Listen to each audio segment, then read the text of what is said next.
Live karon nga ato ang makauban. Usa sa mga personahe sa Department of Science and Technology sa Region 10 kay atong paghisgutan matud pa kaning mga imbensyon sa atong universidad o mga research institutions. Himuon kuno ni siya nga actual products, services ug negosyo pinaagi sa programa sa Department of Science and Technology nga gitawag og TechGrow. So, unsa maning TechGrow? Atong sayuron pinaagi sa ilahang Project Technical Assistant for So again, Project Technical Assistant 4 sa Department of Science and Technology live karon nga atong makauban once again because ato na ning nakauban si Sir atong mga years or a year ago maybe, pero kapila na po nato nakauban ni si Sir sa kahanginan. Live karon nga atong makauban si Sir Murphy II Idago. Hello sir, good afternoon and welcome to DXMU FM. Hello, Doc LG. Mayong Yes. hapon sa tanan ug sa atong mga sukintig paminanos. Mayong hapon sa tanan ug salamat kayo nga sa pag-invite sa DOST 10. Aron sa Yes. paghisgot ug usab sa TechGrow. Oo, and it's so good to have you again, Sir Murphy, on air. Oo. By the way, ato ding panawagan again ha ang atong mga tigduki-duki atong mga researchers sa CMU ug uban pa nga mga research institutions kay kini nga programa ato ang gi-dedicate ni especially sa inyuha tungod kay ang DOST sa ako pang giingon adunay programa nga gitawag og TechGrow. So ato kini sayuron. By the way, hello to Lyra Kia. Good afternoon. Salamat for watching. By the way, live ta karon sa DXMU FM 88.9 nga Facebook account og live punta sa radyo sa DXMU FM 88.9. Sige Sir Murphy, basin natingala ang mga tao ba nganong gitawag nganong nauna ang the second pag-introduce tungod kay ako gining gipangutana sa imo last time di ba sir? Yes, ma'am. Oo nga, ang imuhang yung pangalan dili gid siya after sa imuhang part gid siya sa imong name ang the second. Yes. Yes, Doc LG. Murphy II Jud. O Murphy II Idago, o di ba? Kay basi matingala sila ba nga ang the second dapat dito siya after sa apelyido which is ang pinaka usual. Maoy mora ba og kung kuan pa after usab na siya after sa junior na ay the second or pero ikaw First name, dili Jud. first First name name. gid nimo ang Murphy II. Sige, anyway, atong sayuron di ay atong i-introduce sa ilaha Sir Murphy unsa di ay ning TechGrow sa DOST ug nganong importante kini nga atong paghisgutan. Yes, Doc LG. No, last time na remember na ako na we focus on technology transfer, but this time around we wanted to have a laser focus on TechGrow and expanded it from technology transfer to commercialization. So ang TechGrow no kay isa siya ka initiative sa DOST Northern Mindanao nga nagtutok sa pagtabang aron sa mga resulta sa atong mga research o mga inventions sa atong mga university, mga research institution nga mahimo siyang aktual na produkto, services o bisan ta man sa negosyo. So sa yanon na pagkasulti Doc LG no, ang TechGrow mo ang nahimong tulay from research o sa merkado. Importante ni ang TechGrow kay igo nga ang research dili igo nga ang research kutub lang sa mga laboratories sa publication. Oo, so mas importante kini nga mapuslan jud sa public, sa industriya, sa mga gagmay na negosyo o bisan ta man sa komunidad o kanang mahimo siya na tinugdan sa trabaho o solusyon diri sa atong region 10. Mura og mauna ni ang solusyon Sir Murphy sa mga moingon magud sila nga ang mga thesis sa mga researches sa ato ang mga estudyante sa atong mga faculty members tama ra gyud kutob sa library. Exactly. Oo. So kanina ang solusyon, ang TechGrow na ang solusyon para nga ato yung mapaabot ang atong mga gipang duki-duki no dito na atong mapaabot sa komunidad. Dili na siya kay masulod lang dito pang compliance lang sa dissertation, pang compliance lang sa unsa man na siya kanang requirement para ma-promote. Yes. So, Sige, so that's TechGrow. Sige sir, giun sa pagtabang sa TechGrow ang mga researchers nato aron mahimong negosyo o produkto ang ilang imbensyon kay muni ang pinaka-exciting. How does TechGrow help our researchers para nga mapuslan gyud sa mga komunidad ang ilahang mga imbensyon? Okay, Doc Gino, that's a very good question. Like, ang TechGrow manggod kay adunay klaro o organisado nga paagi sa pagtabang sa mga researchers. Sa una, ang ginalantaw ang readiness sa teknolohiya pinaagi sa Technology Readiness Level o TRL. Napot na ginatawag na Innovation Readiness Level o IRL. Aron mahibalaan nato kung andam na ba kini sa merkado o dili pa. So ginatabangan usab nato Doc LG ang mga researchers sa pag-protect sa ilang intellectual property, sa paghimo og commercialization plan ug sa pagpangita og mga posibleng industriya o kumpanya nga mahimong adaptor sa ilang mga technology. So pinaagi sa mga networking activities, pitching sessions ug mga technology showcases, mas dali silang makonekta sa mga posibleng partners o mga investors, particularly diri sa Region 10. So tungod niini nanay mga teknolohiya no na nahimong spin-off company sa sama sa 3D vector apparatus ni Dr. Bukayong dana sa Central Mindanao University nga ako naging karon, ako na siyang mentor karon Kay Ma'am C.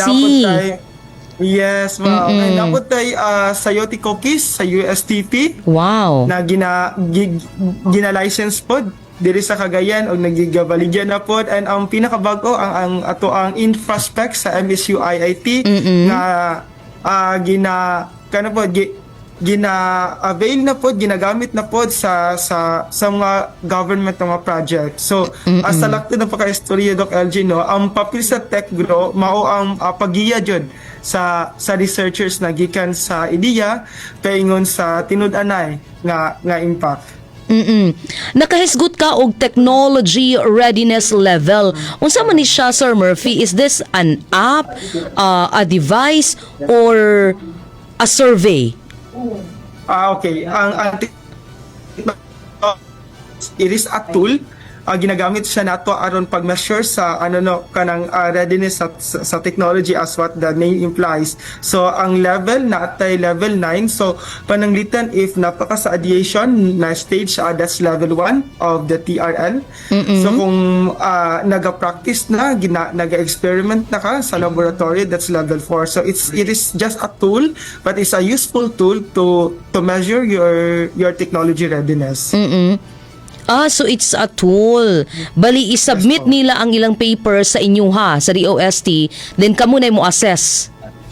Not necessarily, ma'am, na kami jud ang mag-assess the technology because it is already available pod na sa internet na pod, so pwede nila, but they can refer to us kung unsa ang ilaha, but on their own they can assess na the technology. Come again, sir, it's an app? No po. It's a tool. It's a tool. Tool lang siya po. So it's basically it's a guide for them. Po. Bali each level kay na ay corresponding na unsa ang dapat ato na ma-achieve. I see. Naapod, imo pong na-mention, Sir Murphy, no, nga naay tabangan sa pinaagyan ng TechGrow, tabangan ang mga researchers sa ilahang intellectual property protection. How is this, usa ba ni siya, kanang parihara ba ni siya sa atong, di ba naman tayo IPTBM? Unsa man po ning IPTBM, sir? O compare aning kaning ginahimo sa TechGrow nga protection? Okay po. Basically po si DOST kasi serve as the Secretariat of the IP Protection Rights. Yeah. Tapos the same iyahang picture sa IPTBM dana sa CMU is just like nalang pud mi kaugalingon na mong audit na komodo ato mga researcher, then we can help them to TAPI. To IP field. I see. So, pero usa man ni siya, sir, parihara siya og function. Basically po, yes, pariya sa og function. Pero ang TechGrow mismo nga program, naana ni siya mura og something portion ani nga mo protect sa iyang intellectual property. Nga dili na necessary mo agi sa IPTBM, murag ana. Pwede sila magi sa mga ma'am, but what we are doing kasi sa DOST is that we strategize the technology kung unsa ang dapat na IP protection sa technology. Kay namang good time mga researcher na dili pa kayo kabisado no kung panalitan makahibuhat sila isa ka technology say pagkaon, dili sila kabalo kung unsa dapat ang IP protection na dapat ato. So we at DOST we help them na ingon ana diyan. I see. So, mo guide bali mo. Exactly po. I don't know if the IPTBM is doing that also, but same na po ang function. And IPTBM also is our friend, so nag-network kami sa nag-network. So same ra. Yeah, parihara mo og kanang direction sa kaning TechGrow nga kani nga part lang sa katong pag-protect sa ilang intellectual property. Anyway, usa lang siya. Sige sir. Bali ang intellectual property protection guidance na mo kay usa lang siya ka murag branch or sanga sa TechGrow na gina-appeal na mo kay dili man gud mabalhin ang technology o mabaligya kung dili ta i-protect atong technology. So ni atras mi gamay ang ginatabangan nato kun ang researcher sa mga pag-file og mga IP nila. Unsay, by the way sir, para nga mas ma-appreciate gud ba ilabi na sa kaning mga new mga bagong tubo nga mga researchers, unsa gyud di ay ang impact or unsay benefit kung makakuha sila og kanang intellectual property nga protection?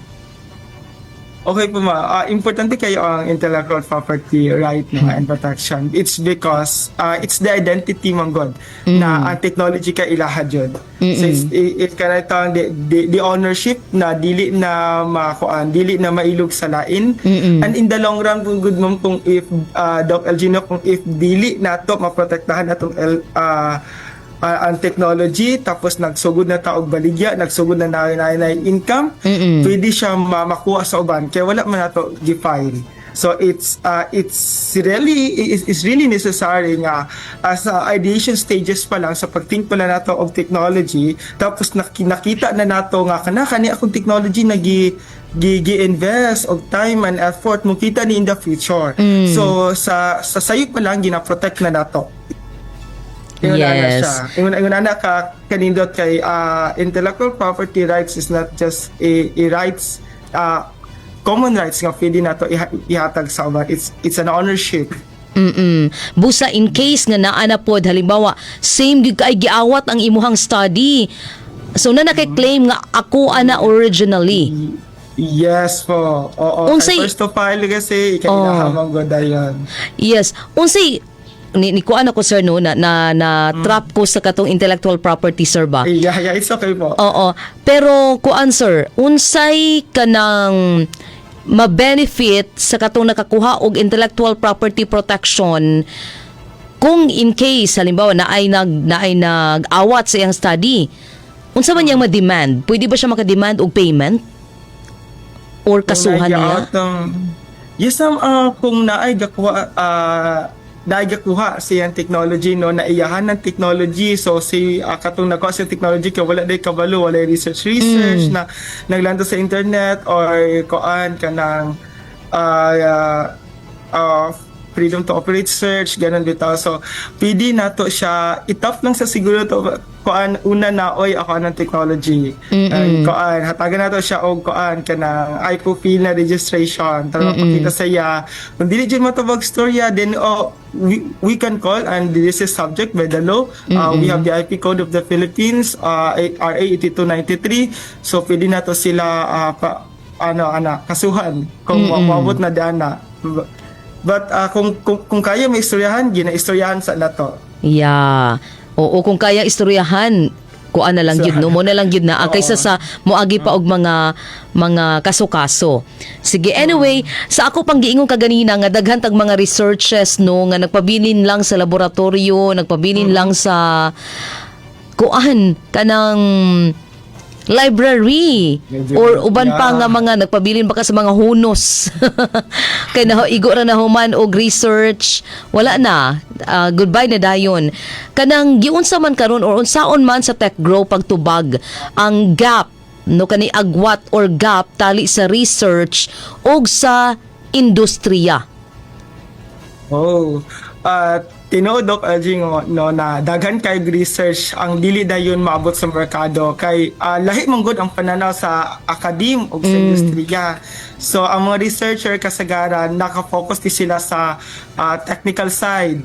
Sa tang industriya nag-focus pud ni sila sa panginahanglan sa merkado, scalability, bisan tuman jud kay na ilang income, ilang kita o silang profit. ROI nila.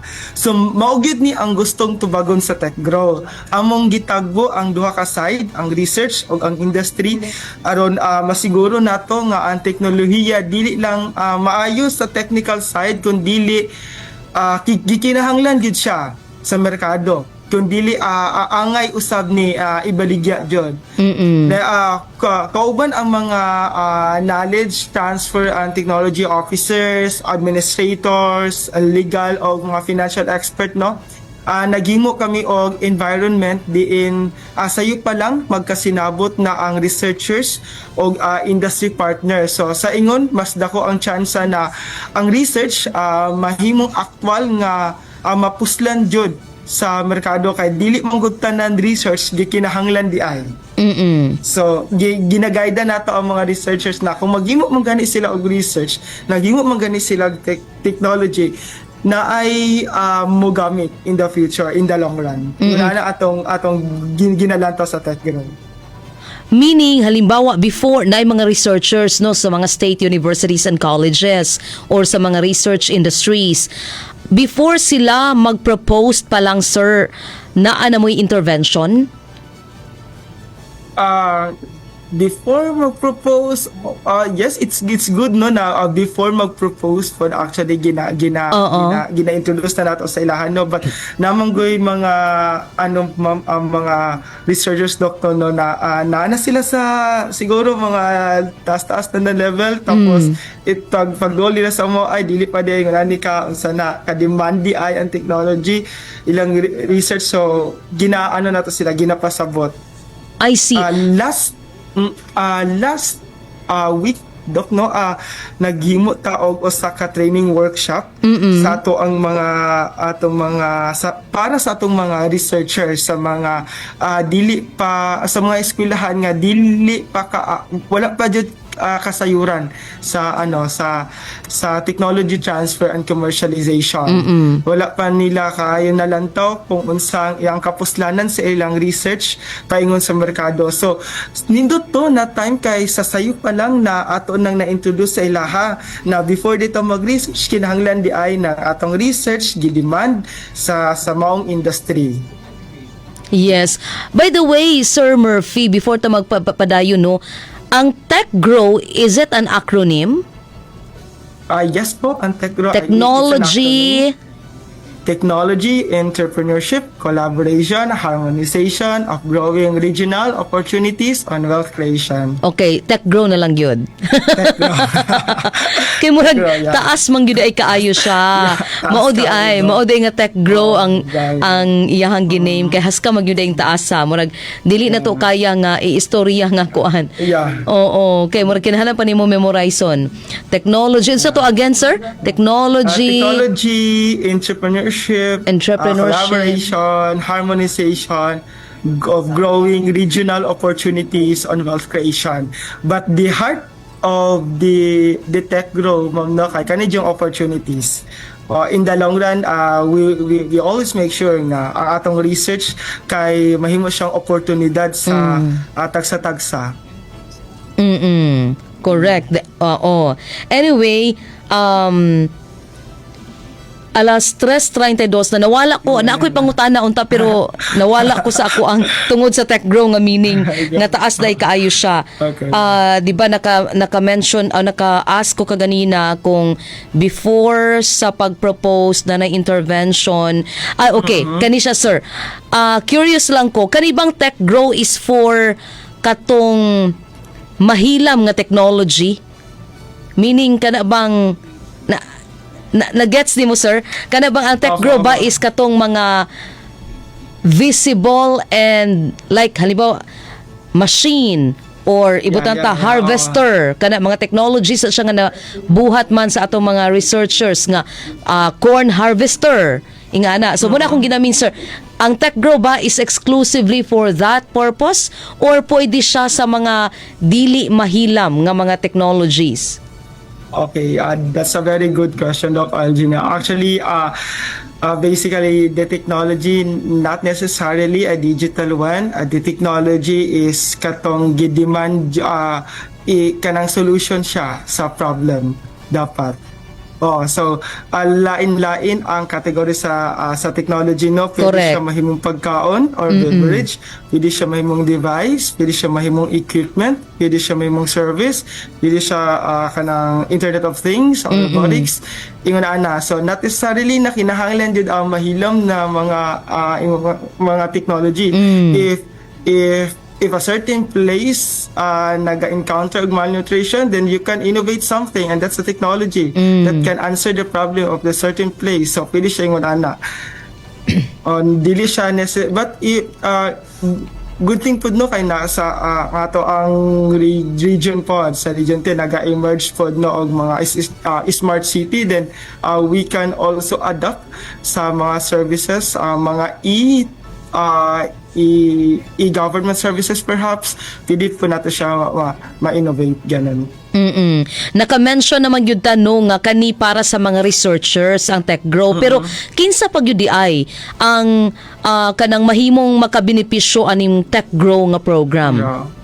Okay, ang mga makabenepisyo sa tech grow mao jud ang mga SUCs, O preha na mo sa LUCs, CMU no, State Universities and Colleges. Did siya yung ana. LUCs, Mga research institutions, local, not Universities and Colleges. Research institution para sa LGU Valencia na sila kaugalingon na research office ilang LGU. Oo. Ano po natin Or sila? like PhilRise, it's a research institution, right? The PhilRise. Ang mga knowledge transfer and technology office. Ilabi na dyan na diri dyan sa Region 10. So kung adunay researcher na makahimo og technology nga adunay potential nga mabaligya o magamit sa industriya, mahimo silang makig-connect diri sa among opisina no sa DOST o pinaagi sa Tech Grow. Mahimo silang mahatagan og tabang sa katunga nesgutan to ganyan sa technology assessment at ng TRL and IRL, then the IP protection, kanipod ang commercialization planning og sa pagpangita og posibleng adapter sa industry partners. So Doc LG, no, dili lang kay researcher pod ang makabenepisyo ani. Apil usab ang ato ang mga negosyante, mga MSME og uban pang industriya kay pinaagi man gud sa Tech Grow, makakuha sila og access sa mga lokal nga teknolohiya nga makatabang jud paglambo sa ilang mga produkto, sa ilang mga ilang serbisyo o silang proseso. So sa ato pa jud siya, Doc LG, no, win-win kini nga research og para jud sa negosyo kay kani mong mga technology niagi mong gud siya og research and development. So naay assurance sa atong mga negosyante nga di kalidad ang atong mga technologies. Ayun, sige, alas 3:37 na. Unsa ning KTTO sir? Knowledge Technology Transfer Office. yes. Unsa ni sila sir?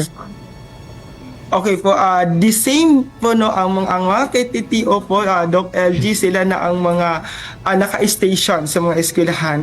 Say for sa MU, naana sila kagalingon ang mga tao sa IPTBM sila na ang mga KTTO. Okay. Knowledge Sila na mga Technology office, Transfer. Technology Transfer Officer. Bali sila ang mo transfer sa mga knowledge and technology dito sa Sila ang Community. motabang, sa pag-transfer sa technology. So, gikan sa researcher, paingon sa negosyante. Ganun. Okay. Sir, curious, naana ba mo'y sample? Kato imong giingon no katong kang Ma'am Yeah. Ma'am C. Sige daw sir, pwede mo istoryahan kung unsa nga mga kalampusan adtong katong sa to iyahang study. It's about Or 3D. sa cookies guro. katong 3D vector apparatus. Unsa to siya sir? Unsay physics man gud si Ma'am C. Actually maestra na ako siya Physics, sa college. Oo, faculty. Ako siya maestra sa laboratory sa physics nga. May gani wala ko nabagsak sir. Pero sir wala gyud ko ka-get. So unsa gining 3D apparatus, vector apparatus. Unsa ni siya? Okay. Nindot kayo ang technology no na nahimugso pinagi sa mga kamot ni Dr. Bocayo no, it's a 3D vector apparatus. So ang technology kay gi-design siya from complex into a simpler version nga makita jud sa tulo ka dimension. Like X, Y, Z na axis. So mo ito nakanindot. So what she did Doc LG kay para magamit yung technology sa uban, gihingon niya spin-off ang pag-transfer. So sa ato pa si Dr. Bocayo nag-establish siya og usa ka negosyo, usa ka tindahan, usa ka company nga iyaha, tapos siya pud may nahimong CEO ato. So katuna dayon pag-transfer sa technology, kuan po siya no kanang nagasubay po to sa balaod sa Technology Transfer Act on RA 155 na na-share pod ang CMU na pod siya i-share sa yaha. Usa pod na example no mo atuta sa PICAS Doc Ali, sa USTP no sa sige nasa kana kay murag technology na kay nagloading paghapon ko sir og sabot until now. Kaya sa to spin-off. Unique manggod ang unique manggod ang transfer ni Dr. Bocayo kay murag gi-transfer na niya ang iyang kaugalingon technology sa iyang kaugalingon pod nga kumpanya. Let's jump sa katong sa UT Cookie sa USDP. Kana sige. Okay, so ang pag-transfer mo sa technology gikan sa researcher, gikan sa eskwelahan paingon sa usa ka negosyo, negosyante sa ka industry. So ang pag-transfer kay kanang pinaagi na siya sa nagasubay katong ganina sa Technology Transfer Act, diin asa mosulod sa DOST. So sa pag-transfer Doc LG ginalantaw nato ang financial nga aspeto, technical nga aspeto o legal na aspeto na nasubay jud sa balaod. So kani si research kani si negosyante moingon ni siya nga DOST na abay technology nga pwede na ako ma-adapt. So si DOST nagapangita ni siya technology pod sa mga network niya, tapos nakita nato si USTP nga na siya technology nga gikinahanglan ni sa ato ang entity. So ginatabangan nato sila pag-transfer ngadto sa mga sa community. Oo, sa negosyante. Ayan, sa negosyante kay para nga mapuslan siya o makakwarta pod sila. Oo. Okay. Alas 3:41 marag masayon-sayon ang cookies di ay tuod nga example no kaysa sa katong 3D vector. Marag lisod kayo siya sabton, especially if dili ka ana nga field sa science. I don't know, loading gihapon ko until now. Adtuon na ako na si Ma'am C kay para makapangutan ako sa iya unsa ginaihang 3D vector. Anyway, alas 3:42 nagyod sa kahaponon, Sir Murphy. Unsa ang mga nahimong kalampusan sa TechGrow ug unsa ang sunod nga lakang sa DOST with regards aning TechGrow nga program? Okay po, Doc LG, no, sukad sa 2019 na ilhan ang atong region na Northern Mindanao sa Excellence in Technology Licensing. Din aduna kitay 43 ka na license na technology. So meaning to say 43 na po ka technology na kinabangan sa mga Wow. negosyante. Since when ni sir? Ang TechGrow. Oo, kaya anak mo nato nakita nga dili kanang sayang ang mga research ba nga dili mapaimuslan. So 2019 siya nakita nga 2019. inisyatibo sa DOST. So Doc LG, gikan sa 43 ka technology, 10 ka pulo ka buk-an na gikan na sa to ang SUC local nato. Gikan sa CMU, gikan sa UST, gikan sa IIT. So aduna usab mga teknolohiya nga nahimong enterprises o kakatong first ganin na kay Dr. Wolf tayo na nakaroon na aktibo na no sa merkado, dako nag-network, dako nakita. Wow. So ang mga sunod na mga lakang na amo ang ginalantaw no mas paligunon pa ang TechGrow sa pag-align sa TRL, sa IRL, IP strategies o commercialization system aron mapaspasan pa ang technology adoption sa tong region. Ang among tumong kanitong laser focus klaro na pagpalig-on jud sa innovation ecosystem diri sa tong region. Aron ang research jud kay dili lang taman sa papel, dili lang taman sa publication or journals or even in laboratories, kun dili mahimong tinuod nga kaayuhan sa ekonomiya labi na sa komunidad. Murag ikaw ba to akong naistoryahan, Sir Murphy, nga naatoy K-drama nga something... Ikaw ba to, sir? Ikaw ba to akong natsikahan during our interview or imong kauban? Kato bitang naay K-drama, Korean drama ni siya nga series, kanang gina-encourage nila ang mga batanon nga mag-innovate. So maghimo sila og mga researches or kanang mga projects ba nga makakwarta ang mga batanon. Siguro kana atong kulang diri sa Pilipinas. Ay, okay po, Doc. Actually, good thing, no? Dili ako ang naisurahan ni mo ato, Doc, no? Pero I can relate on that. Good thing because we have DOST Technology Application Promotion Institute or DOST TAPI in the central office nga sa elementary pa lang ug sa high school ginatudluan na nato ang mga bata, gina-introduce na nato sa ilahang innovation.